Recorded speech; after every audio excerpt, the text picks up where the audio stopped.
Hi. Good morning and welcome back. Exploring this time at the optional school of Berg Mountain, we do our Constitution's 21st Amendment, which affords for libations return to the bar. This amendment repeals the 18th that suspended the production, distribution, and consumption of adult libations.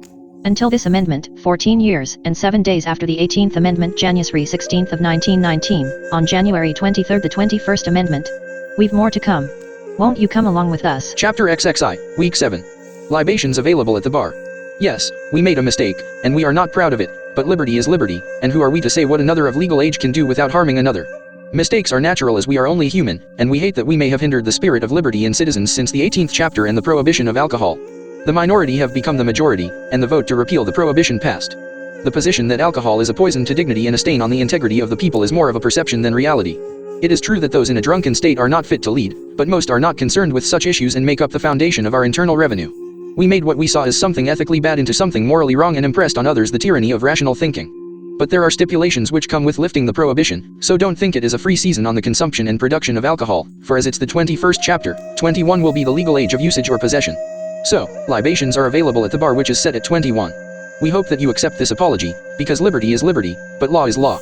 So, if one took the liberty to produce or consume alcohol, even though it was against the law, when it was against the law, he/she was both bad and wrong, but now right and good or bad depending on the circumstances. So, we hope you can accept this apology, because liberty is liberty, but there are certain regulations we have for its distribution. We made a slight oversight and hope you can accept our apology, because not all are in excess, and if in excess then it is affordable, and apparently it will be produced and consumed legally or illegally. One oversight is that not all drinking is done in excess. It's just that those who do drink in excess make those who don't look worse than they actually are. The behavior of those who abuse alcohol associates others who may not abuse it with them, and we can't allow that. We can't allow stereotypes of those who drink in excess to feed the stigma sober minds place on those who indulge.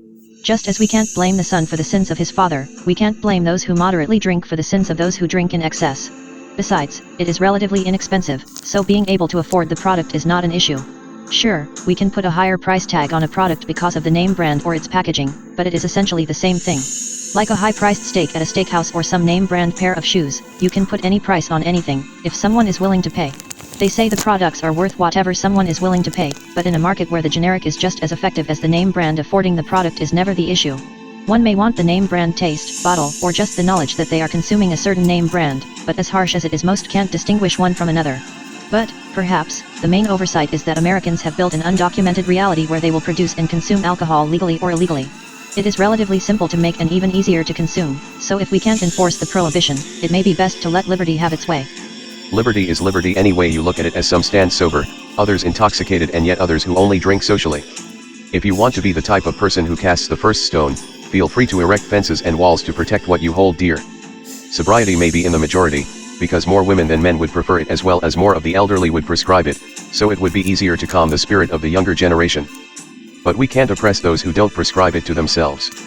Those who choose intoxication are far from those who don't, but those who abuse have a voice too. We can't just say that we don't want the position of the one who is habitually drunk, but still needs a roof over his head, a fresh set of clothes and something to eat, so their vote counts too.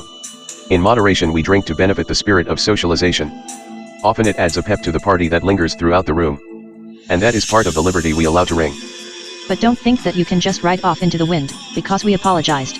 There are certain pending regulations that we must heavily enforce, so that we won't be a total community of drunkards. We know everyone prefers to feel good, and supposedly that is what alcohol does, but it can only be an adult beverage. We know it is a poison, but it is also a choice. And we are sure they can't make clear decisions until at least 21. So, that will be the legal age of possession and consumption, because it is as much a controlled substance yesterday as it is today. We also plan on heavily taxing its production, distribution, and sales, as it is as an unnecessary of a want as it could be. It is totally a recreational drug for those who have the time and money. Sure, some may remain as such, getting drunk to get drunk, but we set the price so that we may discourage those who don't need it in the first place.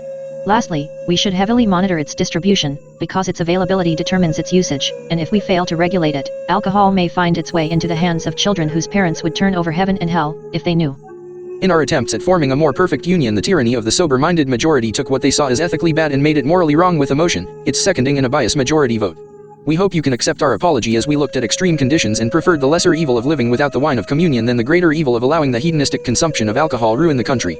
But liberty is liberty almost any way you look at it, and if someone wants to live in an intoxicated state, that is their prerogative.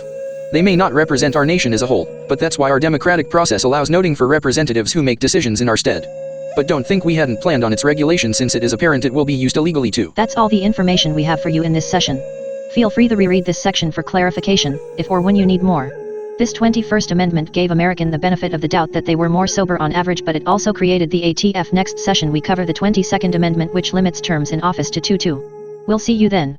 Until then, stay and drive safe. Thank you for your time and consideration.